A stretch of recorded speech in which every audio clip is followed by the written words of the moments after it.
MiniMax H3 could be one of the biggest open-source AI video releases we've encountered to date. Unlike many video generation tools, it goes beyond simply accepting a text prompt. It can process up to 8 reference images, a reference video, and even audio input to produce remarkably consistent AI-generated videos. Take a look at these samples. The character remains cohesive throughout. The outfit, accessories, sneakers, headphones, necklace, every detail stays uniform. Even the movement from the reference video carries over quite effectively. On top of that, you can run everything locally within ComfyUI. I've already put together a complete workflow, so you won't have to start from zero. If you'd like to test it out, the workflow is entirely free. You'll find the download link in the description, along with all the necessary models and everything you'll need to begin. Before we go further, if you appreciate this kind of ComfyUI content, I'd be grateful if you could drop a like and subscribe to the channel. It genuinely makes a difference. Now, let's dive straight into the workflow. Over here, you can see we're working with the official workflow and 8 reference images. Our main subject is this girl, with additional reference shots for the headphones, handbag, shoes, necklace, and tracksuit. For this demonstration, we're also incorporating a reference video, and the overall setup closely resembles the workflows I've featured in my earlier tutorials.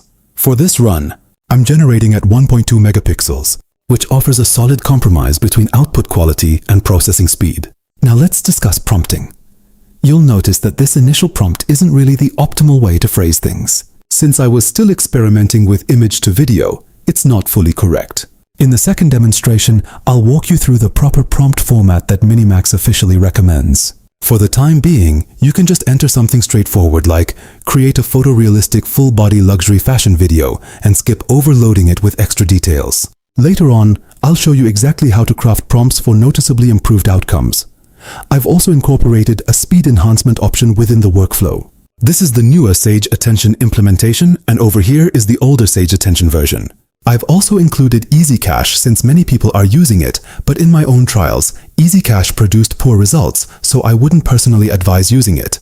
There's also a fresh MiniMax H3 memory-efficient Sage Attention option. I haven't tested that one yet, so I've left it in the workflow in case you want to explore it on your own. For sampling, we're using Euler Simple in this case. Now, here's something worth noting. In my testing, Euler Simple didn't deliver the strongest facial consistency. The face shifted slightly between frames, but everything else, the bag, headphones, jacket, necklace, and other accessories stayed extremely stable. That said, Restart Multi-Step performed noticeably better for facial coherence, so I'd strongly suggest giving that sampler a shot as well. Another point to mention is the Sage Attention patch I demonstrated earlier. It does lower the overall video quality a little, but the speed increase is significant. For instance, if a render typically takes about 20 minutes, Sage Attention can bring that down to roughly 10 minutes. So if you're willing to trade a minor drop in quality for nearly double the speed, it's certainly worth thinking about. Moving on to the next sample. I swapped the main reference image for this portrait because it yields much stronger facial consistency. This prompt is also significantly improved and adheres to the structure MiniMax suggests. Instead of starting with something generic like create a picture, you should lead with the subject. For example, photorealistic luxury fashion video featuring subject 1. From there, go into detail about what subject 1 is doing, the setting, environment, camera angles, cinematic composition, lighting, mood, and other critical elements. This prompt was crafted using ChatGPT, but you could also use Claude or any other large language model. MiniMax has also put out an official guide for writing prompts, which is extremely helpful. Let me highlight one more thing. They've supplied a detailed prompt example that breaks down exactly how prompts ought to be structured. I essentially copied that template, pasted it into ChatGPT, described my video goals, detailed all the reference images, and ChatGPT produced a prompt in that same style. So if you're finding prompting difficult, this is likely the simplest approach to follow.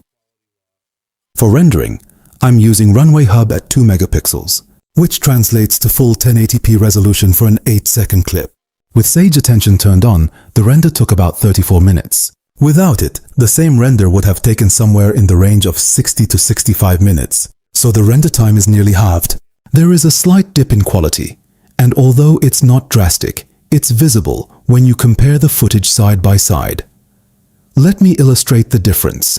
This first clip was rendered with Sage Attention active. For the next render, I had to shorten the duration from 8 seconds to 7 seconds because Runway Hub imposes a 60-minute execution cap, and anything beyond that gets cut off automatically. Now, here's the version produced without Sage Attention. In my view, the quality is marginally better without it, especially around the facial area and finer textures, but feel free to decide for yourself. And here's the version with Sage Attention re-enabled. You can notice the face varying a bit across certain frames, and the overall sharpness is just a tad softer. Now, here's another example rendered completely without Sage Attention. The facial stability is noticeably stronger. Now let's shift to reference-to-video. We'll use the exact same set of reference images from the earlier example. Set the reference strength to 0.7, and then load our reference video. The reference video primarily contributes motion and action cues, while the appearance still draws from the reference images. This prompt was also generated with ChatGPT after I gave it very specific guidance on how MiniMax prefers prompts to be written. It's quite lengthy, so feel free to pause and read through it at your own pace. Now, let's check out the final output.